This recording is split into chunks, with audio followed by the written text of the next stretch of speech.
काँग्रेसचे नेते, लोकसभेतील विरोधी पक्षनेते खासदार राहुल गांधी यांच्याबद्दल अपशब्द वापरणारे महायुतीचे आमदार संजय गायकवाड आणि भाजपाच्या नेत्यांनी अपशब्द वापरल्याने राज्यात काँग्रेसच्या वतीने जोडे मारो आंदोलन केले। सांगलीत मात्र आंदोलनामध्ये गटबाजी दिसून आली। सांगली विधानसभेसाठी इच्छुक असलेले शहर जिल्हाध्यक्ष पृथ्वीराज पाटील आणि जिल्हा मध्यवर्ती बँकेच्या उपाध्यक्षा जयश्रीताई पाटील यांनी स्वतंत्र आंदोलन केले। याची चर्चा मात्र शहरात रंगली आहे। जयश्रीताई पाटील यांच्या नेतृत्वाखाली काँग्रेसच्या पदाधिकारी कार्यकर्त्यांनी दुपारी 12 वाजता काँग्रेस कमिटीसमोर जोडे मारो आंदोलन केलं, तर दुसरीकडे सायंकाळी 5 वाजता काँग्रेस कमिटीसमोर शहर जिल्हाध्यक्ष पृथ्वीराज पाटील यांच्या नेतृत्वाखाली खासदार राहुल गांधी यांच्याबद्दल बदनामीकारक, असंस्कृत, असंसदीय आणि हिंसक वक्तव्य केलेल्या संजय गायकवाड, अनिल बोंडे, रवनीत बिट्टू तर तरवीर सिंग मारवा यांच्या प्रतिमेला जोडे मारो आणि तिरडी मोर्चा आंदोलन करण्यात आले। लोकसभेतील विरोधी पक्षनेते खासदार राहुल गांधी यांच्याबद्दल असंस्कृत शब्द वापरणारे भाजपाचे केंद्रीय मंत्री तरवीर सिंग मारवा, केंद्रीय मंत्री रवनीत बिट्टू, आमदार संजय गायकवाड यांची पदे रद्द करावीत अशी मागणी काँग्रेसचे शहर जिल्हाध्यक्ष पृथ्वीराज पाटील यांनी केली। काँग्रेसचे नेते, विरोधी पक्षनेते राहुल गांधी जनसामान्यांचे प्रश्न संसदेत मांडत आहेत। विरोधी पक्ष मजबूत करण्याचं काम त्यांच्याकडून सुरू आहे, पण सध्या सत्ताधाऱ्यांकडून त्यांनी न बोललेल्या आणि न मांडलेल्या घटनांची माफी मागावी असा गैरसमज पसरवत आहेत। काही भाजपाचे नेते गलिच्छ भाषा वापरतात, त्यांच्यावर तातडीने कारवाई व्हावी अशी मागणी यावेळी काँग्रेसच्या नेत्या, जिल्हा मध्यवर्ती बँकेच्या उपाध्यक्षा जयश्रीताई पाटील यांनी केली आहे। हिंदूंवर होणारे भ्याड हल्ले यापुढे आम्ही खपून घेणार नाही। जसे तुम्हाला मोहम्मद पैगंबर सर्वश्रेष्ठ आहेत, तसेच आम्हाला स्वामी समर्थ महाराज, रामगिरी महाराज आहेत। तुम्हाला झाकीर हुसेन बोललेले चालते, मग आम्ही काय बोलल्यावर मिरच्या झुंबतात। यापुढे हिंदूंच्यावर वाकड्या नजरेने पाहत तर जशास तसं उत्तर देऊ, आम्ही त्यासाठी तयार आहे असा इशारा आमदार नितेश राणे यांनी दिलाय। शिराळा येथे आयोजित हिंदू जनआक्रोश मोर्चावेळी झालेल्या जाहीर सभेत ते बोलत होते। सदरचा मोर्चा अंबामाता मंदिर, मरीमाई चौक, सोमवारपेठ, कुर्णे गल्ली, पूल गल्ली, बस स्थानक मार्गे तहसील कार्यालयाजवळ आला आणि मोर्चाचं रूपांतर जाहीर सभेत झालं। व्यासपीठावर कीर्तनकार अनिल महाराज देवळेकर, समर्थ भक्त सुनील धुमाळ उपस्थित होते। यावेळी आमदार नितेश राणे म्हणाले, फक्त हिंदूंनी सर्व धर्म समभाव पाळायचा का?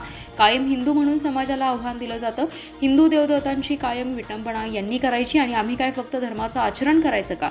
यासाठीच हिंदूंचं संघटन झालं पाहिजे। त्यांनी दगड काढला की तुम्ही तलवारी काढायला शिका, तरच आपला हिंदू धर्म स्वाभिमानाने जगेल, अन्यथा यांची खुमखुमी वाढतच जाईल। मोहम्मद पैगंबर यांच्याबद्दल बोललं की यांचा समाज एकवटतो, मग आपण हातात बांगड्या घालायच्या का, असा सवालही त्यांनी केलाय। डॉक्टर बाबासाहेब आंबेडकर यांचं संविधान हे समान हक्काचं प्रतीक आहे, मग हा दुजाभाव का निर्माण होतोय याचं आत्मपरीक्षण करण्याची वेळही आल्याचंही ते म्हणाले।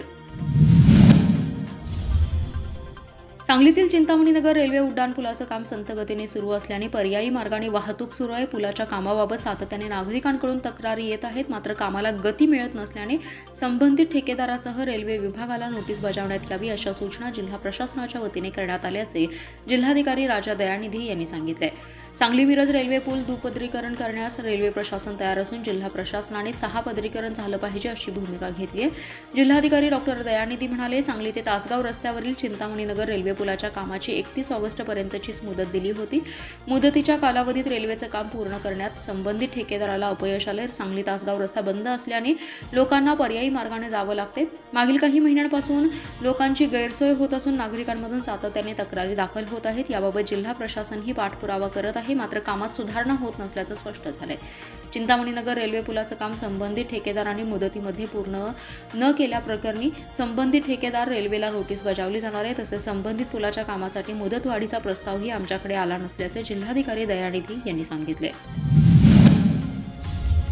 जिल्ह्याच्या विविध गावांमधील शेतकऱ्यांच्या पाण्याच्या मोटारी चोरणाऱ्या चोरट्याच्या मुसक्या आवळण्यात पोलिसांना यश आले। चोरट्याकडून चोरीचे 13 गुन्हे उघडकीस आले असून 1,88,000चा मुद्देमाल जप्त करण्यात आल्याची माहिती स्थानिक गुन्हे अन्वेषणचे पोलीस निरीक्षक सतीश शिंदे यांनी दिली आहे।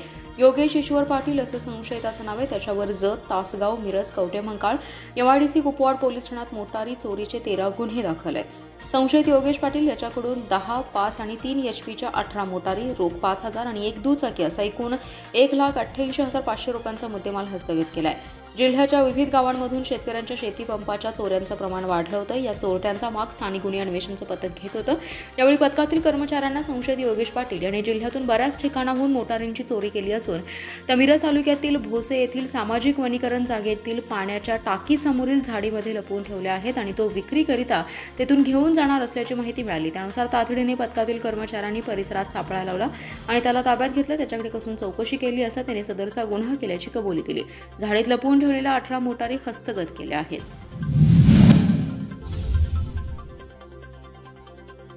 सांगलीतील रेशन दुकानातून सप्टेंबर महिन्यात नागरिकांना वितरित केलेल्या धान्यात उंदराच्या आणि घुशीच्या लेंड्या आढळल्या आहेत। तसेच तांदळामध्ये आळ्या असून तांदूळ अत्यंत निकृष्ट दर्जाचा आहे। त्यामुळे नागरिकांना चांगल्या दर्जाचं धान्य द्यावं आणि आनंदाचा शिधा ज्या लाभार्थ्यांना अद्याप मिळाला नाही त्यांना त्वरित द्यावा अशी मागणी भाजपच्या महिला मोर्चाच्या वतीने जिल्हा पुरवठा अधिकाऱ्यांकडे करण्यात आली आहे। स्वाती शिंदे यांच्या नेतृत्वाखाली भाजप महिला मोर्चाच्या पदाधिकाऱ्यांनी जिल्हा पुरवठा अधिकारी आशिष बारकुल यांची भेट घेऊन नागरिकांना वितरित केलेल्या तांदळाचा नमुना दाखवला। ताबडतोब रेशन दुकान धारकाकडे असलेल्या मालाची तपासणी करून सदरचे धान्य नागरिकांना देण्यात येऊ नये आणि वितरित केलेलं धान्य परत घेऊन ताबडतोब चांगलं धान्य देण्यात यावं अशी मागणी करण्यात आली। वेअरहाऊसमधून येणारा माल हा सर्व दुकानधारकांना वितरित केला जातो, परंतु शासनाने सप्टेंबर महिन्यामध्ये भंडारा जिल्ह्यातील माल घेतला गेलेला आहे। ज्या ठिकाणाहून हा माल आला त्याची ताबडतोब तपासणी व्हावी आणि निकृष्ट दर्जाचा धान्य दिल्याबद्दल त्यांच्यावर कारवाई व्हावी अशी मागणी देखील करण्यात आली आहे।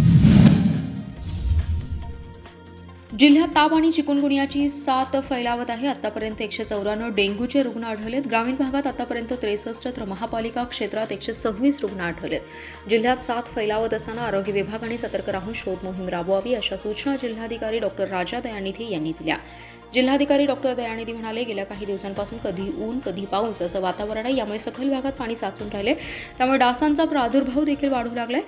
एडिस इजिप्ती प्रजातीच्या डासाच्या मादीद्वारे डेंग्यूचा संसर्ग पसरतो। हे डास चिकुनगुनिया, पिवळा ताप आणि झिका विषाणूच्या संक्रमणास देखील कारणीभूत ठरत आहेत।